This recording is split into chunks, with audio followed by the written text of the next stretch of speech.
नमस्कार। आज हम बात करते हैं सिंधु सरस्वती सभ्यता की। पिछली क्लास में हमने चर्चा की थी कि सिंधु सरस्वती सभ्यता का उत्खनन कैसे हुआ, इस सभ्यता से संबद्ध जो स्थल हैं वो कहाँ कहाँ स्थित है। आज हम परिचर्चा करेंगे सिंधु सभ्यता के सामाजिक जीवन की।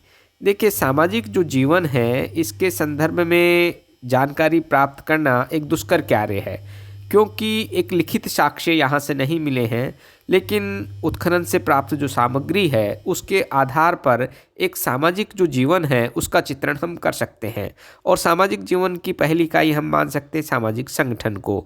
सिंधु सभ्यता के स्रोतों से ऐसा प्रतीत होता है कि तत्कालीन जो समाज था उसमें वर्ग या वर्ण नहीं थे, किंतु अलग अलग परिवारों में रहने की व्यवस्था थी और कार्य के आधार पर कुछ जो वर्ग हैं वो निर्धारित इसमें किए गए और ये जो वर्ग हैं व्यवसाय के आधार पर बने थे। जैसे एक विद्वान वर्ग था, इसमें ज्योतिषी है, वैद्य है, पुरोहित है इत्यादि आते थे। इसी तरह से योद्धा और प्रशासनिक अधिकारियों का एक वर्ग था, इसमें सुरक्षा और प्रशासनिक कार्यों में रहने वाले जो व्यक्ति थे वो आते थे। एक व्यवसायी वर्ग था और व्यवसायी वर्ग में उद्योगपति एवं व्यापारी आते थे। इसी तरह से एक श्रमजीवी वर्ग था जिसमें किसान हैं, मछुए हैं, मजदूरी करने वाले लोग हैं, ये सभी आते थे। सिंधु सभ्यता के क्षेत्रों से प्राप्त जो नारी की अनेक मूर्तियां हैं, उस मूर्तियों के आधार पर कहा जा सकता है कि इस काल में मातृ प्रधान समाज था और स्त्री को विशेष महत्व प्रदान किया गया था। साथ ही सिंधु सभ्यता के जो लोग थे वो युद्ध प्रेमी नहीं थे, क्योंकि वहाँ से लोहे के और हथियारों के साक्ष्य बहुत कम मिले हैं। यदि हम इस काल के भोजन की बात करें तो सिंधु सभ्यता के लोगों का मुख्य आहार गेहूँ, चावल, मटर, दूध और दूध से निर्मित जो सामग्री है उनका ये उपयोग करते थे। इसके अतिरिक्त सब्जियां, फल, गाय, भेड़, मछली, कछुए, मुर्गे आदि जंतुओं के मांस का सेवन भी ये लोग करते थे। खजूर का भी ये सेवन करते थे। किंतु इस काल का जो मुख्य आहार है वो गेहूं था। वेशभूषा और आभूषण की बात करें तो इस काल के लोगों का कोई कपड़ा तो हमें प्राप्त नहीं हुआ है, लेकिन तत्कालीन जो मूर्तियां हैं उनके आधार पर उनकी जो वेशभूषा है उसके संदर्भ में हमें जानकारी प्राप्त होती है। शरीर पर दो कपड़े ये लोग धारण करते थे। एक तो आधुनिक शाल के समान कपड़ा होता था जिसे बाएं कंधे के ऊपर और दाहिनी भुजा के नीचे से निकाल कर ये लोग पहनते थे, जिससे कि दाहिना जो हाथ है वो कार्य करने के लिए स्वतंत्र रहे। दूसरा जो वस्त्र है वो शरीर के नीचे पहना जाता था। आधुनिक जो धोती है उसके समान वो वस्त्र होता था। और स्त्री और पुरुषों के जो वस्त्र हैं उसमें कोई विशेष अंतर नहीं था। कपड़े जो हैं साधारणतः सूती पहने जाते थे, किंतु ऊनी वस्त्रों का भी ये लोग उपयोग करते थे। कपड़ों को सील कर पहना जाता था। नारियों में आकर्षक केश जो विन्यास है उसकी प्रथा थी। वे बालों का जूड़ा बनाती थी। कभी कभी चोटी जो है उसको कई वृत्तों में वो लपेट लेती थी। पुरुषों को के जो बाल हैं वो पीछे से मुड़े हुए होते थे, इन्हें काटा भी जाता था। पुरुष दाढ़ी रखते थे। सिंधु सभ्यता के निवासियों के आभूषणों के संदर्भ में हम बात करें तो आभूषण जो हैं ये इनको विशेष प्रिय थे। अंगूठियां हैं, कड़े हैं, कंगन हैं, कंठाहार है, कुंडल है आदि आभूषण स्त्री और पुरुष दोनों धारण करते थे। जबकि जो स्त्रियां हैं वो चूड़ियाँ, कर्णफूल, हंसली, भुजबंद, करघनी आदि जो आभूषण हैं उनको धारण करती थी। आभूषण सोना, चांदी, हाथीदांत, हीरे आदि से निर्मित होते थे। निर्धन जो व्यक्ति है वो तांबे, मिट्टी, सीप आदि के आभूषण पहनते थे। आभूषण जो है उनकी जो चमक है वो अपने आप में उल्लेखनीय है। और आभूषणों की प्रशंसा करते हुए मार्शल ने लिखा भी है कि स्वर्ण आभूषणों की चमक तथा बनावट को देखकर ऐसा प्रतीत होता है कि ये आभूषण आधुनिक ब्रांड स्ट्रीट अर्थात लंदन के किसी सराफ की दुकान से आए हों, न कि 5000 वर्ष पूर्व किसी प्रागैतिहासिक घर से। तो उनकी ये टिप्पणी इस बात को इंगित करती है कि स्वर्ण जो आभूषण है उनकी चमक अपने आप में विशेष थी। प्रसाधन सामग्री जो है इसकी हम बात करें तो आधुनिक युग के समान सिंधु सभ्यताकालीन जो स्त्रियां थी वो प्रसाधन को सौंदर्य जो प्रसाधन है उनको अत्यधिक पसंद करती थी। और इस बात की जो पुष्टि है उत्खनन से प्राप्त जो सामग्री है उससे होती है। जैसे वहाँ से दर्पण मिले हैं, कंघी मिली है, काजल मिले हैं, सुरमा मिले हैं, सिंदूर मिला है, बालों की पिन मिली है, इत्र है, पाउडर है इत्यादि मिले हैं। तो इससे ये ज्ञात होता है कि इन सौंदर्य प्रसाधनों का उपयोग स्त्रियां करती थी।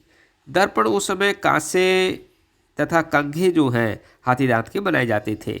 दर्पण जो है साधारणतः अंडाकार होते थे और कांसे के बने हुए रेजर जो हैं वो भी यहाँ से मिली है। मिट्टी, हाथी दांत तथा धातु के श्रृंगारदान भी यहाँ से मिले हैं। इन सब सामग्री से ऐसा ज्ञात होता है कि प्रसाधन जो सामग्री है वो विशेष प्रिय थे इन लोगों को। इसके पश्चात हम बात करें आमोद प्रमोद के साधन या मनोरंजन के साधनों की। सिंधु सभ्यता के जो निवासी थे वो आमोद प्रमोद के प्रमुख साधनों में जैसे शिकार खेलना है, गाना है, बजाना है, मुर्गों की लड़ाई देखना है, जुआ खेलना है, ये सब मनोरंजन के प्रमुख साधन थे। विभिन्न प्रकार के जो पासे हैं वो यहाँ से मिले हैं। इससे इस बात की पुष्टि होती है कि पासे वो लोग खेलते थे। और बच्चों के मनोरंजन के लिए विभिन्न प्रकार के जो खिलौने हैं वो भी यहाँ से मिले हैं। औषधियों की हम बात करें तो सिंधु घाटी के जो लोग हैं वो औषधियों से परिचित थे। जैसे हिरण है, 12 सिंगे के सींग हैं, नीम की पत्तियां हैं, शिलाजीत है, इनका औषधियों के रूप में वो लोग प्रयोग करते थे। सिंधु सभ्यता में खोपड़ी की शल्य जो क्रिया है उसके उदाहरण भी हमें मिलते हैं। इसके पश्चात जैसे गृहस्थी के उपकरणों की हम बात करें तो सिंधु घाटी के निवासियों द्वारा प्रयोग की जाने वाली अनेक जो गृहस्थी की वस्तुएं हैं वो हमें मिली हैं। जैसे घड़े हैं, थाली है, गिलास है, चम्मच है, मिट्टी के कुल्हड़ हैं और तांबे के कुछ बर्तन भी मिले हैं।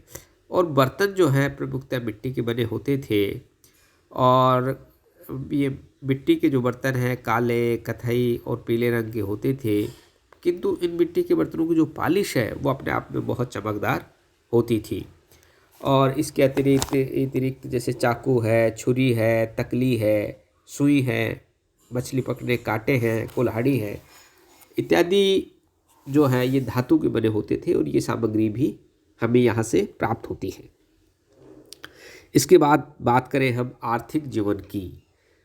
उत्खनन से प्राप्त भग्नावशेष जो हैं उनसे ज्ञात होता है कि सिंधु सभ्यता के जो निवासी है उनकी आर्थिक स्थिति सुदृढ़ थी। यद्यपि समृद्धि प्राप्त करने हेतु उन्होंने विभिन्न साधनों का प्रयोग किया, किंतु कृषि ही सर्वप्रमुख साधन प्रतीत होती है। कृषि की हम बात करें तो सिंधु सभ्यता के जो लोग हैं इनका मुख्य व्यवसाय कृषि था। गेहूँ, जौ, चावल, कपास, बटर, तिल इत्यादि की ये लोग खेती करते थे। अनाज रखने के लिए विशाल अन्न भंडार भी यहाँ से हमें प्राप्त हुए हैं और जिनके बाहर अन्न पीसने की व्यवस्था थी। पशुपालन की हम बात करें तो कृषि के अतिरिक्त सिंधु सभ्यता के निवासियों को पशु पालने का भी शौक था, या ये पशुपालन जो है आर्थिक स्थिति का आधार था। पुरातात्विक स्रोतों से ज्ञात होता है कि गाय है, बैल है, भेड़ है, बकरी है, कुत्ता है आदि को ये पालते थे। ऊंट के अवशेष भी यहाँ से प्राप्त होते हैं, लेकिन ऊंट पालना अधिक लोकप्रिय नहीं था। कपड़े बुनना जो है उसकी हम बात करें तो सिंधु निवासी संभवतः विश्व के सूत कातने या कपड़े बुनने वाले प्रथम लोग थे। उनके जो कपड़े हैं उनको रंगने का जो ज्ञान है वो उनको था। सूती और गर्म दोनों तरह के कपड़े वो तैयार करते थे। उद्योग धंधे और अन्य व्यवसायों की हम बात करें तो सिंधु निवासी शिल्प कला में अत्यंत दक्ष थे।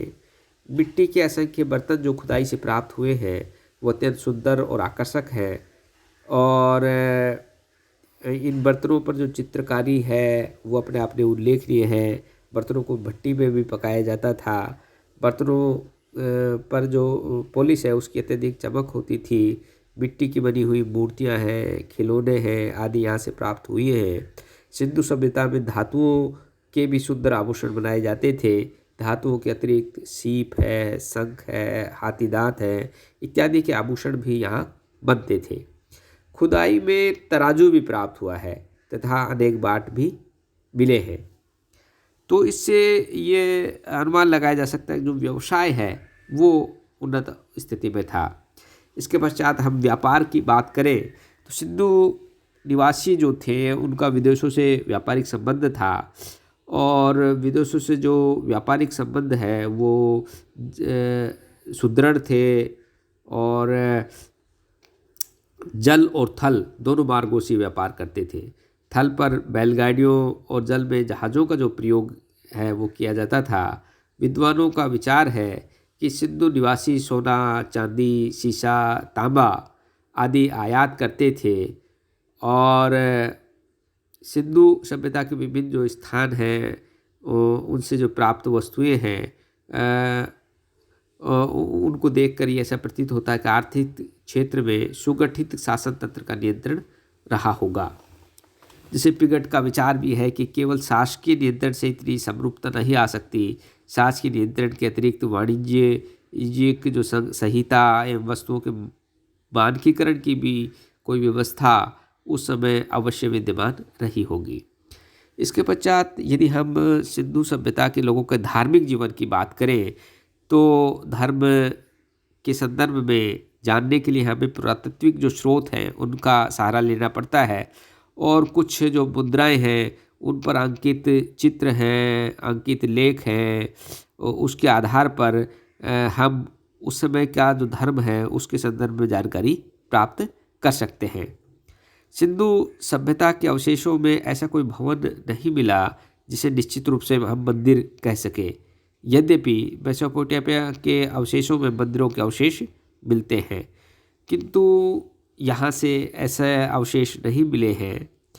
और मातृ देवी की जो उपासना है वो विशेष लोकप्रिय थी। और धर्म के संदर्भ में हम बात करें तो मातृ देवी की ये पूजा करते थे।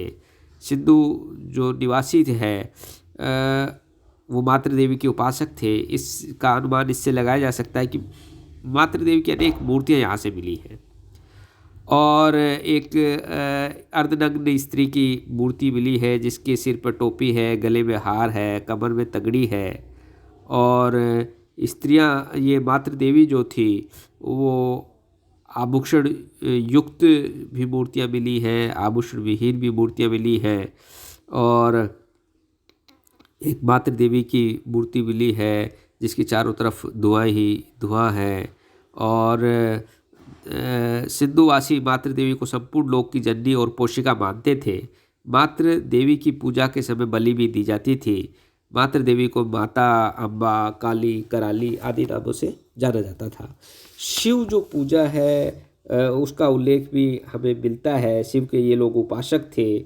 और एक पुरुष देवता की मूर्ति मिली है जिसके 3 मुख और 3 नेत्र हैं। यह योगासन मुद्रा में बैठा है, नीचे चौकी पर बैठा हुआ है। इसके बाईं ओर गैंडा एवं भैंसा तथा दाईं ओर एक बाघ और हाथी खड़ा है। इस देव पुरुष के 2 सींग दिखाए गए हैं। और विभिन्न विद्वानों की मान्यता है कि ये शिव की मूर्ति जो है इसके 2 सींग उसके त्रिशूल है। और अनेक सिंधु घाटी सभ्यता के जो स्थल है वहाँ से लिंग पर्याप्त मात्रा में मिले हैं। योनि जो पूजा है वो ये लोग करते थे क्योंकि उत्खनन से अनेक छल्ले प्राप्त हुए हैं जो सीप, पत्थर इत्यादि के पत्थर, मिट्टी इत्यादि के बने हुए थे। पशु पूजा भी ये लोग करते थे। पशु पूजा में बैल है, भैंस है आदि जो पशु हैं उनकी ये लोग पूजा करते थे। इसी तरह से नाग है, कबूतर है, बकरा है, बैल है आदि पशुओं की भी ये लोग पूजा करते थे। सूर्य की जो उपासना है वो भी इन लोगों के द्वारा की जाती थी क्योंकि स्वास्तिक की जो चित्र है या सूर्य के जो चिन्ह हैं वो हमें यहाँ से मिले हैं। वृक्ष पूजा भी ये लोग करते थे और वृक्षों में जैसे नीम है, खजूर है, शीशम है, बबूल है आदि वृक्षों की पूजा ये लोग करते थे। नदी जो है उसकी भी ये लोग पूजा करते थे और यहाँ से जो उत्खनन हुआ है वहाँ से अनेक स्नानागार मिले हैं, स्नान कुंड मिले हैं। तो ऐसा प्रतीत होता है कि नदी की उपासना ये लोग करते थे। मृतक जो संस्कार है उसकी हम बात करें तो 3 विधियाँ यहाँ प्रचलित थी। पूर्ण समाधि विधि है, आंशिक समाधि विधि है, दाहकर्म विधि है। पूर्ण समाधि की हम बात करें तो मृतक को अनेक वस्तुओं के साथ भूमि में गाड़ दिया जाता था।